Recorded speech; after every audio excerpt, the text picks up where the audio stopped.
Hello everyone, today we will look into Togaf core concepts. Architecture. What is architecture? So these are the two definitions for architecture.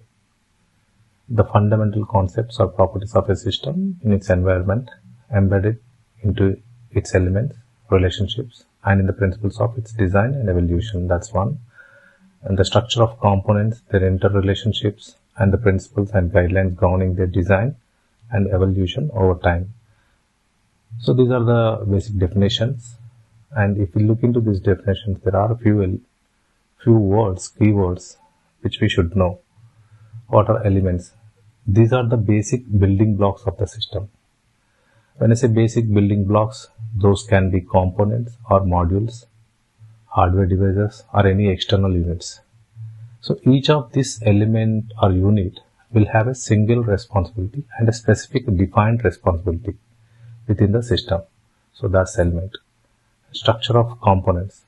How these elements are arranged and fit to form complete system. That's what the structure of components mean. So elements are arranged in a fashion that the input, process, output will be suitable for the next component. So that's how it is arranged, and that's how it will be fit to the system. Environment. Environment includes factors that influence the system. So any factor that is going to influence the system, like technology changes, business needs and business objectives, all the changes of those, and then regulations, where we have to be compliant with the regulations and compliances. So these needs to be followed for effective operation. That's environment. Relationships. Relationships are connections, interactions. This defines how systems should collaborate, communicate with each other, and it also decides how they depend on each other. So that's about relationships. Principles. Principles are guidelines, rules. So these rules ensures that architecture and system meets the business functionality and as well as non-functional requirements. So when it comes to non-functional requirements, there are many things like performance, scalability, reliability, robustness, etc. So those all depends on how well your principles are defined. Next comes evolution. This is about how architecture can adapt and change over time to meet the environment factors. Like we discussed in environment, that the changes are there, that comes up once in a while. So to adapt and to change over time according to the changes that we see is the evolution. So this will make sure that system is relevant and effective. We'll move to the next slide.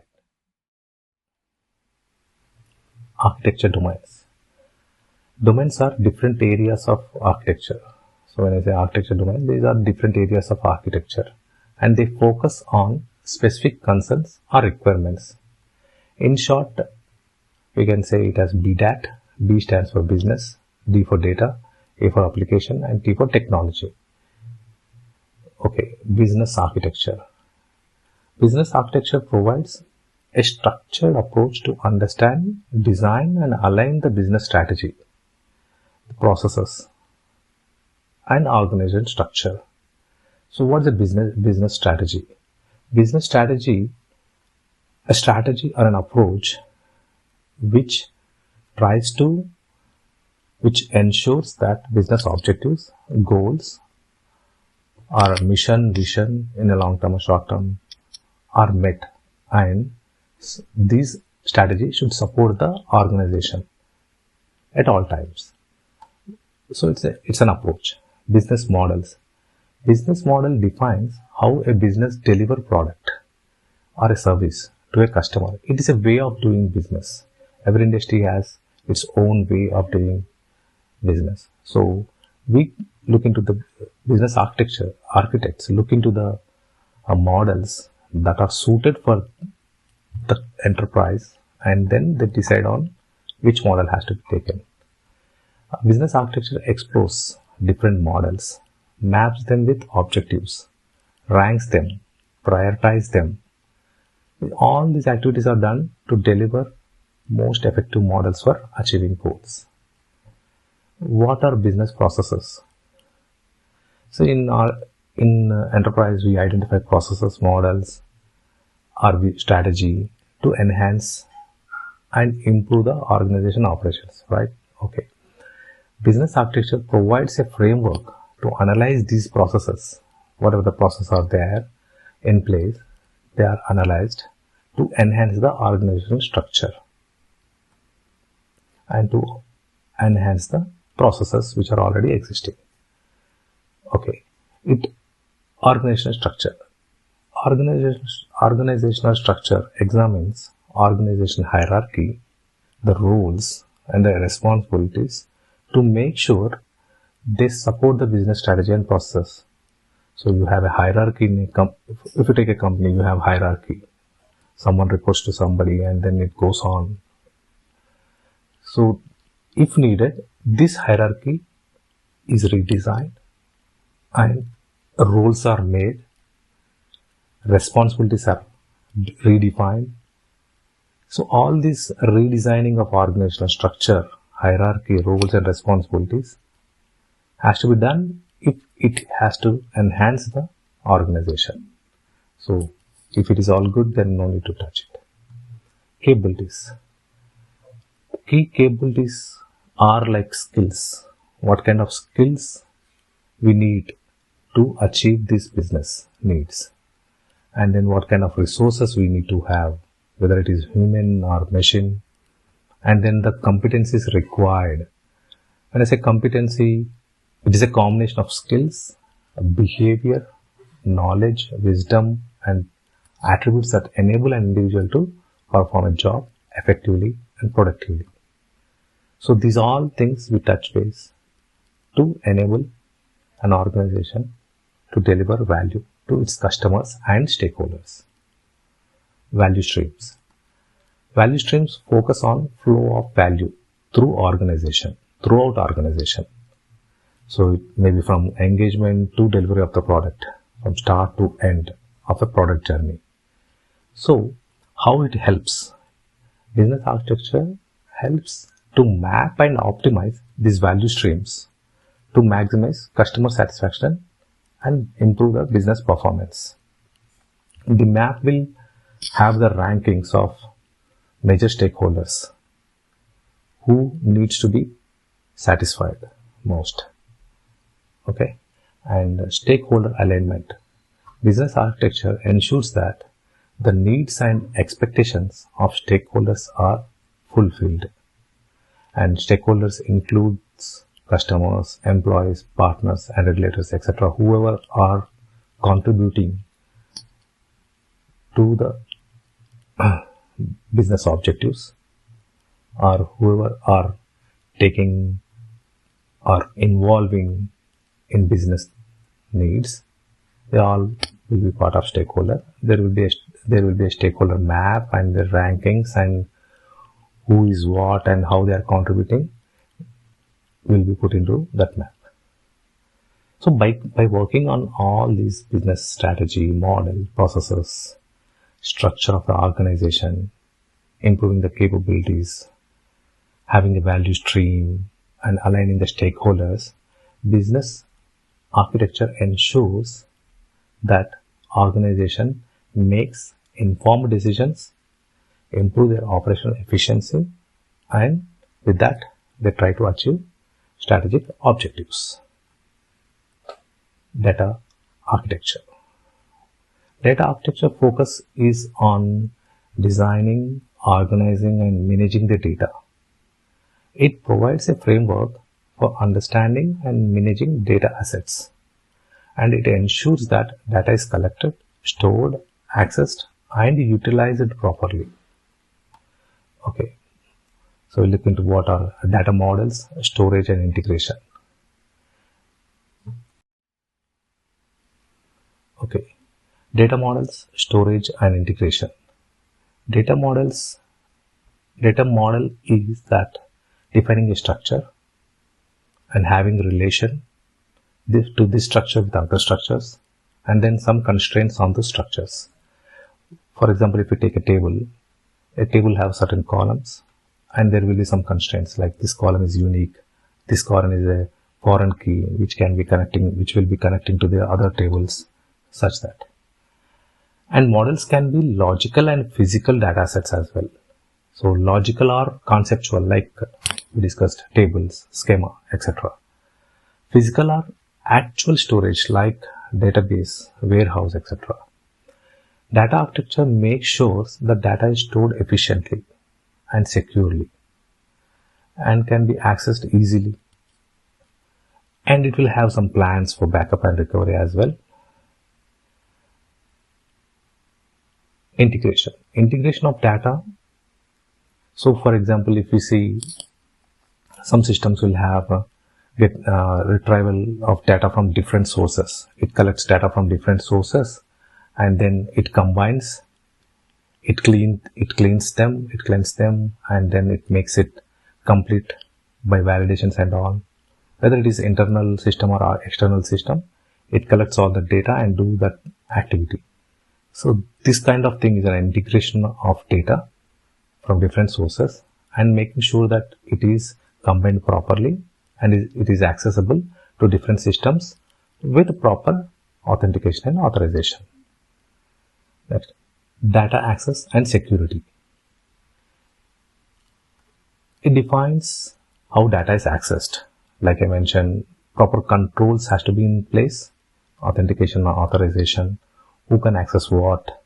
If you are giving a schema to somebody, whether it should be a read-only schema or read and write schema, those kind of things will come into picture when access and security comes into picture. This is all for protecting the data from unauthorized access. Data quality, management and reporting. So to improve the quality, we need to monitor the data as well.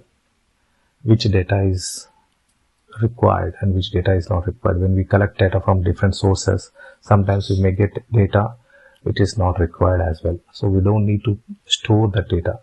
So we need to monitor and we need to clean so that we can improve the accuracy. If we give a proper and complete data, then it gives more accurate results. So this improves the consistency in accessing the data, in using the data. And management. So management in terms of metadata. So for a structure, it has columns, it has constraints, and it has relations. So explaining what this relation is, what this constraint is, and what this column is, that will improve the usage of that structure, the table. So the metadata management is very, very important in that terms, which is often neglected.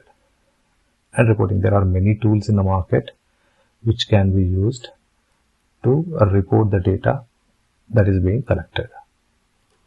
Application architecture.